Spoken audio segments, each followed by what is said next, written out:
Hello, and welcome to another episode of The End of the Search. This one I call it, Can Toxic People Have an Effect on You? That is regarding a question somebody asked me. So what I'll do is I'll read the question, then I will read the answer that I sent to that person, and then I'll talk a little bit on the topic, right? Okay, so the question is, Hi Nick, according to your understanding, can there be toxic people who, regardless of your state, always seek to attack you?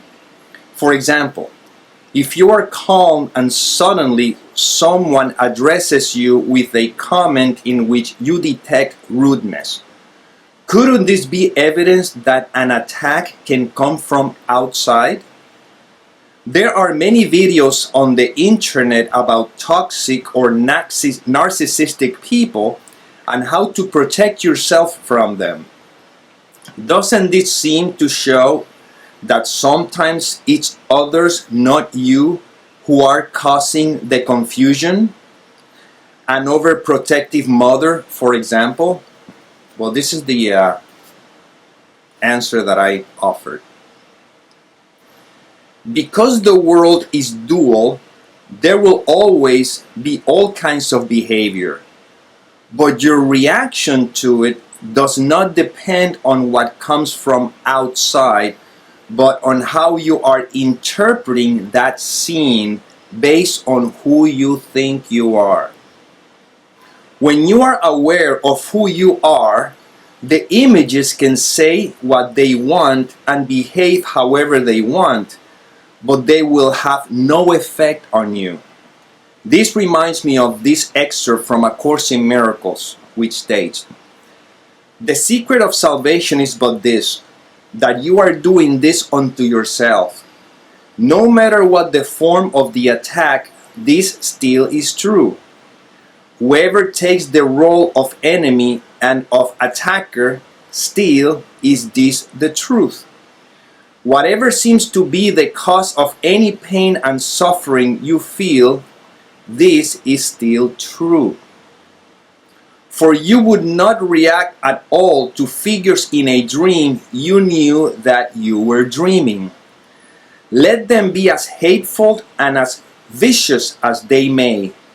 They could have no effect on you unless you fail to recognize it is your dream." Now, before I continue with the answer I am offering to this person, for those who are familiar with the Course in Miracles, remember that these words are not for the person, are for the mind who's dreaming the person. That's the one dreaming the whole ordeal, okay? Now, let's continue with the answer that I offered to that person. In the world of appearances, there will be toxic people just as there will be non-toxic people, period. But you neither attract them nor repel them. Scenarios simply appear in your script that give you the opportunity to examine whether there is conflict within you or not. If there is no conflict within you, you continue on your path, and if there is conflict within you, you project it onto those people and blame them, believing they are the cause of your feeling bad. Okay? So technically speaking, when there's conflict inside, what we do, instead of looking at it, we just project it onto the other, and that's what gives the illusion that the other is the cause of me feeling bad. Let me continue with the answer that I offer here. The paradox of all this is that when there is no conflict within you, you are less likely to encounter those types of people. But if for some reason you did encounter them, they don't affect your peace.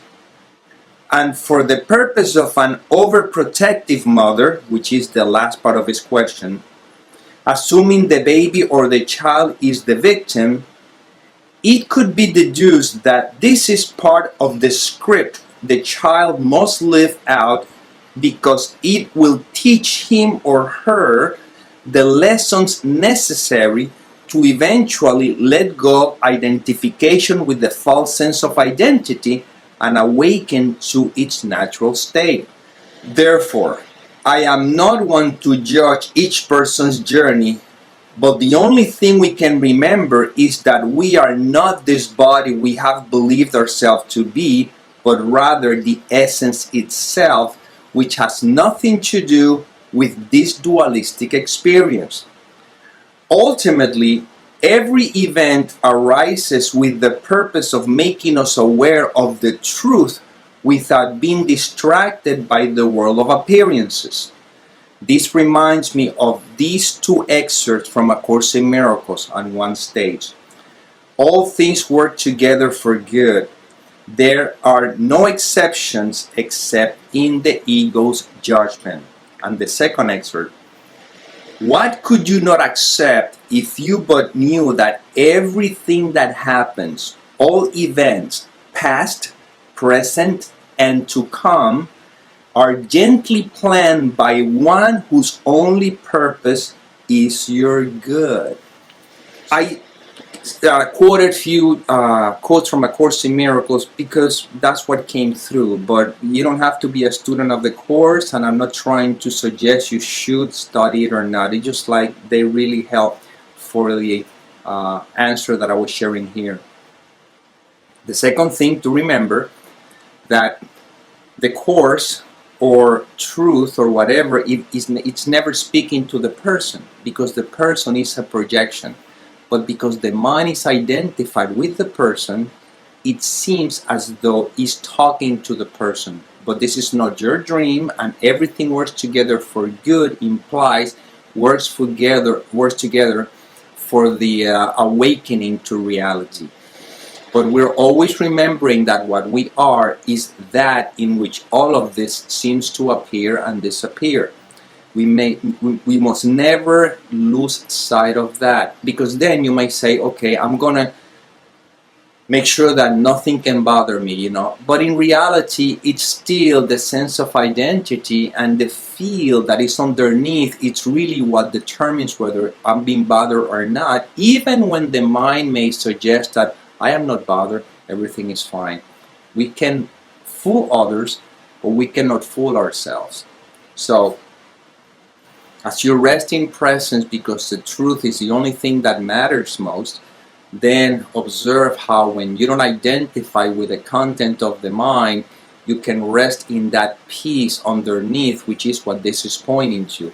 And yes, all the obstacles will come out to the surface, and they're just to be seen, that's all. So that's why there's nothing special that we need to do here, except that notice what arises, see how the mind wants to interpret it, so we can go back and remember that nothing means anything. This is not a cop-out, this is not trying to avoid, this is not suppressing anything, like saying, okay, nothing means anything. No, no, no. I stay with the feeling, I stay with whatever is being present right now, but at the same time, breathing through it, I just can allow the love that I am to resurface, to see, to express itself. And that's how we are undoing the false sense of identity. Remember that these videos are paradoxical, because on one end I can suggest not to identify with the content of the mind, while at the same time, if we're not the doers, well, if I end up identify with the content of the mind, that's what was supposed to happen. And at the same time, I always remind you that if life has you, seeking this kind of information, it could be said that at some level, there's a part of the mind that is beginning to question the seeming validity of this false sense of identity. So, just learning to live with the paradox. I know that I cannot choose thoughts or not, yet at the same time, it appears as if I can choose not to identify with them. Ramesh Balsekar used to say, act as if you had freedom of choice, while at the same time, you know that you don't. So, we're here, we're remembering this. This is not esoteric, this is very practical. Put it into practice. What happens when you don't identify with the content of the mind? And what is left is what you rest in all the time. The thing is that, remember, for this to really have an impact on you, it's because you want truth more than anything else. You want real peace more than anything else. Not trying to use this as some kind of a technique in order for you to avoid suffering or to avoid some pain or avoid whatever. No, this is not an avoidance here. We're just simply seeing, you see? Just looking right through everything. That's what we're doing. We're just seeing. Life happens. But always remembering that I am, resting in this I am, that, like Nisargadatta Maharaj used to say, he just rest in I am. He just pointing to the essence of what is. Right now, let's put it to the test, like I've always said, and I said it before. If you don't identify with the content of the mind, nothing, just let the thoughts be, what is left? If you answer the question, you're still in the mind. I'm not asking you to answer the question. I'm pointing to what is. Right now, if you don't identify with anything the mind is trying to come up with, what is left? You see? The circumstances don't have to change. If they change, well, great. If they don't change, that's fine too, because you're resting in that space, that untouchable awareness that you are. And then life is a sequence of events, you know. Thoughts come in, thoughts will disappear. Sensations appear, sensations disappear. Situations appear, situations disappear. But you remain as I am, as the amness, as the isness. And this is where all this is pointing to. And life will continue to unfold according to the journey that everyone has to play. But the world has no effect on me. So toxic people, non-toxic people, these are just images that behave in a particular way. What I am is exactly the same energy that all these images are.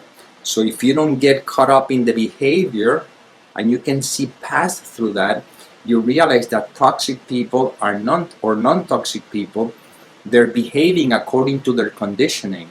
The same thing that you are behaving according to your conditioning.